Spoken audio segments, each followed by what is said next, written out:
A very warm welcome, everyone.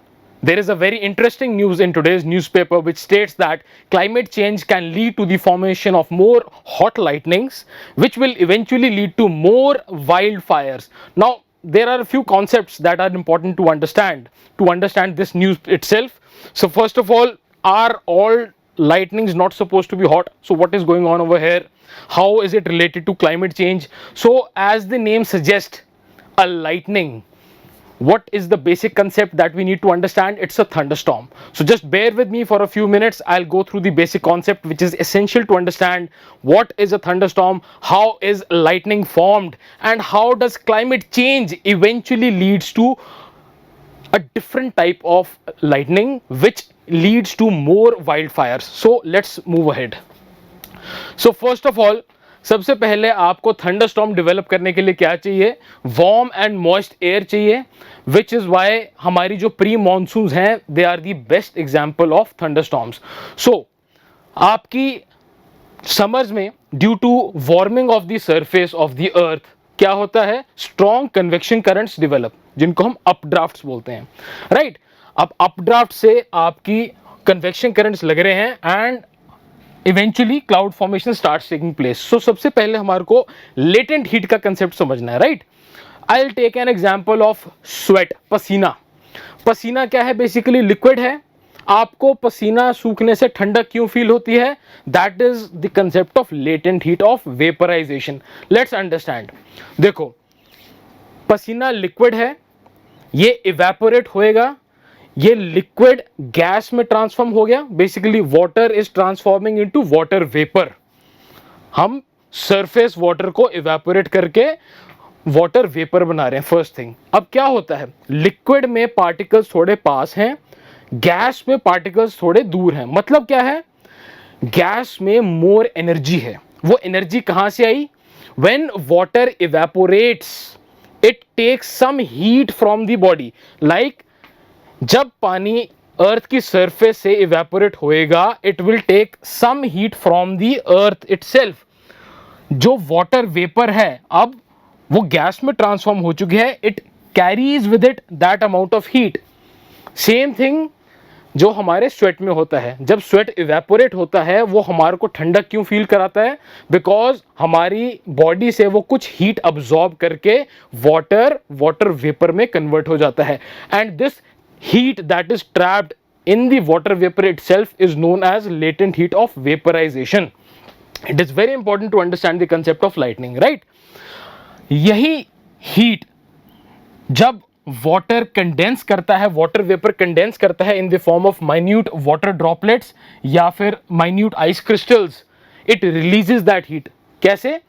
अब gaseous form water vapor is condensing into small water droplets और small ice crystals. Basically अपनी energy थोड़ी release करेगा तभी particles पास आएंगे. So this heat keeps on circulating and cloud के अंदर आपकी लेटेंट हीट ऑफ कंडेंसेशन दोबारा से रिलीज करी जाती है, right? So the heat is absorb from the surface, released in the cloud. Now it is essential to understand the next concept. Eventually जितना बड़ा क्लाउड फॉर्मेशन होती जाएगी उतनी ज्यादा latent heat of condensation release होती जाएगी. So the cloud itself start behaving like an intense low air pressure. Low air pressure is a convergent wind system. So updrafts, convection currents तो लग ही रहे हैं. It starts attracting winds from the nearby areas as well. अब क्या होता है? बड़ा इंटरेस्टिंग कंसेप्ट है. Strong updrafts have been set up, right? Updrafts क्या है? ये incoming air which is pushing the particles upwards. अब ये क्लाउड तो आपका ऑलमोस्ट 12 से 15 किलोमीटर की हाइट का है. It touches the tropopause, right? Now what happens in the upper reaches of the cloud? Precipitation starts taking place. आपके जो वाटर ड्रॉपलेट्स हैं, टाइनी आइस क्रिस्टल्स हैं, दे स्टार्ट फॉर्मिंग. कंडेंसेशन हो रही है तभी क्लाउड बन रहा है. इवेंचुअली जब वो हैवी हो जाते हैं, they start to fall. When they fall, they encounter these strong updrafts. ये आइस क्रिस्टल्स जो हैं छोटे छोटे, ये वाटर ड्रॉपलेट्स जो हैं, ये गिरना चाहती हैं, बट ये वार्म एंड स्ट्रॉन्ग अपड्राफ्ट्स उनको रोक के रखते हैं. They just keep it fixed in one position, उसको रोक के रखते हैं, रेजिस्टेंस प्रोवाइड करते हैं। एंड इस एरिया ऑफ इंटरेक्शन में क्या हो रहा है, ये आइस क्रिस्टल्स, ये water droplets, they are met with this warm air, again evaporation will take place. Evaporation में क्या हो रहा था, हीट अब्सॉर्ब हो रही थी, हीट अब्सॉर्ब होके आपका वाटर पार्टिकल जो वाटर वेपर है, it is moving to upper areas, upper altitude, but इस एरिया में इवेपोरेशन की वजह से इधर भी एक कोल्ड एयर पार्सल डेवलप होना शुरू हो जाएगा। क्यों, इवेपोरेशन से हीट अब्सॉर्ब होएगी, अब्सॉर्ब होने की वजह से जो पीछे रिजल्टेंट एयर रहेगी, इधर एक कोल्ड एयर पार्सल डेवलप होना स्टार्ट हो जाएगा, right. It is very important to understand. अब क्या होता है, जब इस स्ट्रॉन्ग अपड्राफ्ट की लिमिट खत्म हो जाती है कि it is not able to support the weight of the falling air crystals और water droplets, what will happen, ये सारे आइस क्रिस्टल्स, वो सारी cold air, all that water will fall immediately, and this is known as a downburst, a microburst or a cloud burst.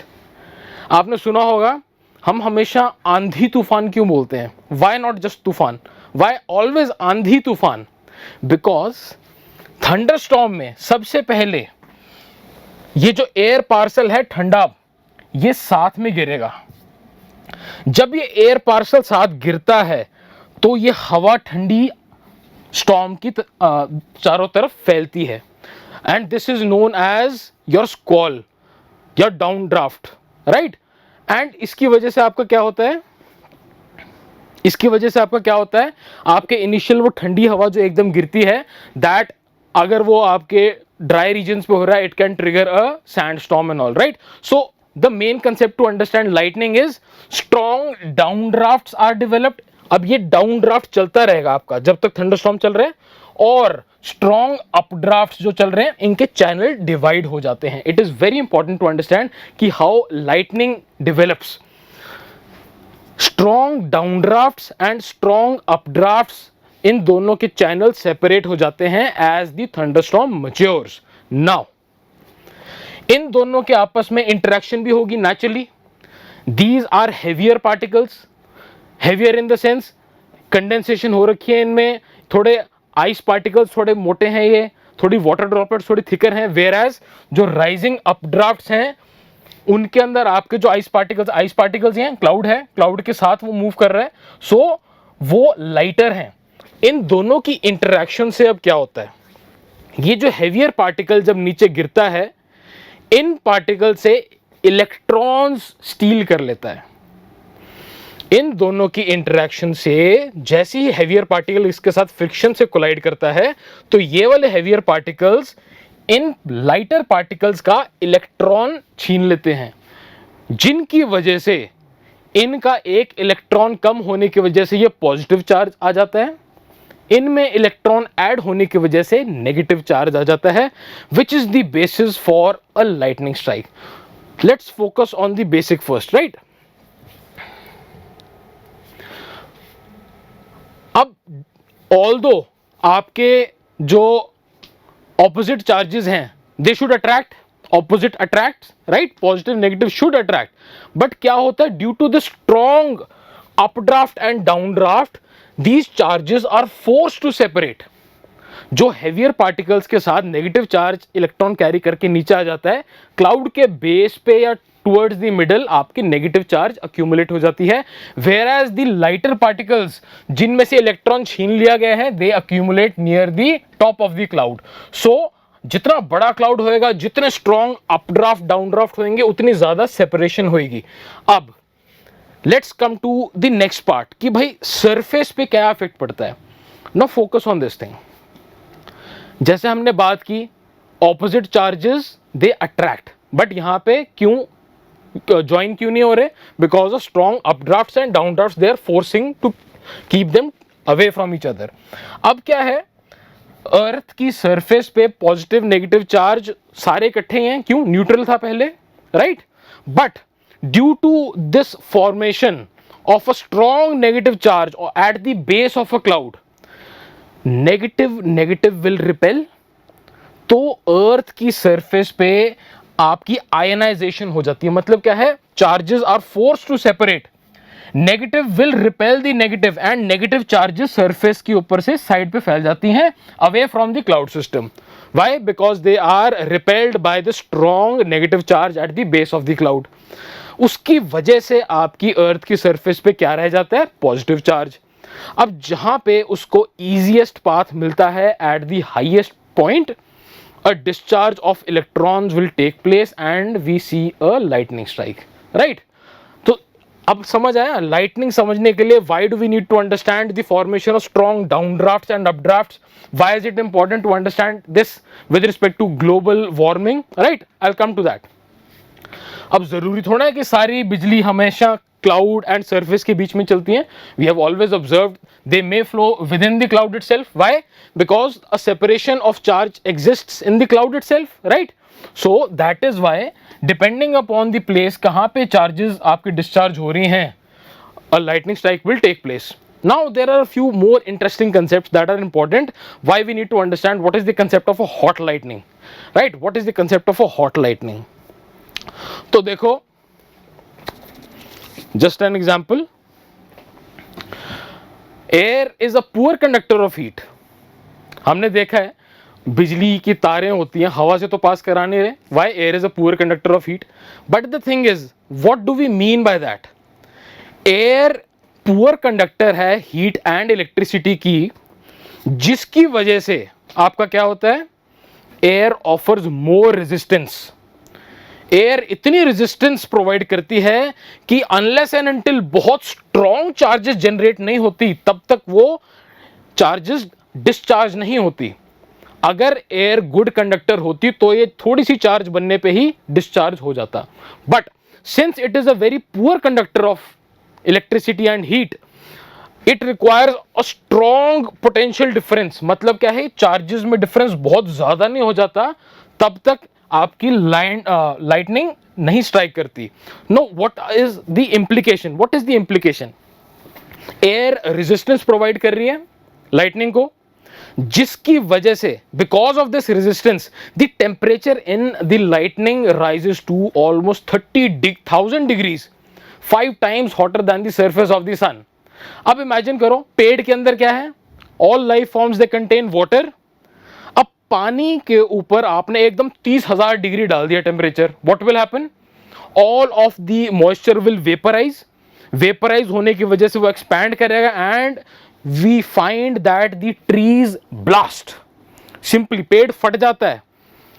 We find a minor explosion taking place, and this explosion is the result in this of the sound that you hear. अब ये ध्यान से देखो, ये lightning जो है यहाँ पे जो 30,000 डिग्री टेम्परेचर जनरेट कर रही है, तो एयर के अंदर जो गैसेस हैं उनको भी सुपर हीट करती है. सुपर हीट होने की वजह से जो air itself is force to expand suddenly. जब ये एयर एकदम से एक्सपैंड करती है, it takes microseconds, it takes milliseconds for this discharge. इतनी फास्ट एक्सपेंशन होती है गैसेस की, जिसकी वजह से हमें थंडर सुनने को मिलती है. Thunder is the sound, right? तो एयर की एकदम एक्सपेंशन से हमें वो थंडर की साउंड सुनने को मिलती है. And depending upon the amount of charges that are being discharged, it decides the amount of current that is being released in the lightning strike. Now which brings us to the next concept. What? जितनी global warming होगी उतना क्या होएगा? Temperature ज़्यादा होएगा. जितना temperature ज़्यादा होएगा, अर्थ का सरफेस उतना ज़्यादा हीट करेगा. जितना अर्थ का सरफेस ज़्यादा हीट करेगा उतने स्ट्रॉन्ग कन्वेक्शन करंट लगेंगे.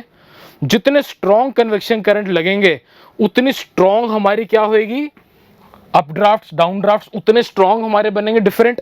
जितने स्ट्रॉन्ग हमारे अपड्राफ्ट्स, डाउनड्राफ्ट्स बनेंगे उतने बड़े हमारे थंडरस्टॉर्म्स बनेंगे. उतने ज़्यादा चार्जेस हमारे सेपरेट होंगे. जितने ज़्यादा चार्जेस सेपरेट होंगे उतनी सीवियर लाइटनिंग स्ट्राइक होएगी. And which brings us to the concept of a hot lightning. What is a hot lightning? Usually आपकी जो एक lightning strike होती है, it takes place only around 100 microseconds. इतने टाइम में एक बिजली गिर जाती है.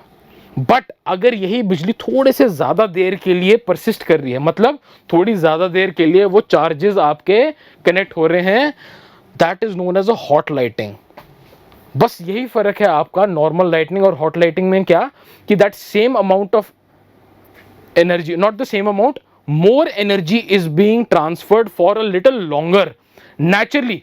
अब अगर बड़ा थंडरस्टॉर्म बनेगा, आपके सिवियर अपड्राफ्ट्स डाउनड्राफ्ट्स बनेंगे स्ट्रॉन्ग, उतने ज़्यादा चार्जेस आपके सेपरेट होंगे, उतनी सिवियर लाइटनिंग स्ट्राइक होगी और वो थोड़ी लंबी भी चलेगी lightning strike. It means more energy is being transferred on the surface. जब वो ज़्यादा एनर्जी गिरेगी तो it has the potential to trigger more wildfires, right. That is how you link global warming to more hot lightning, which will eventually trigger more wildfires, right? So this is the linkage that you need to draw. And the thing is, we have guidelines for all of them already in place. India was the first country in the world which followed the Sendai Declaration, and we have detailed guidelines for 17 disasters, right? So this was all with respect to this news item. Thank you so much. Stay tuned for more information.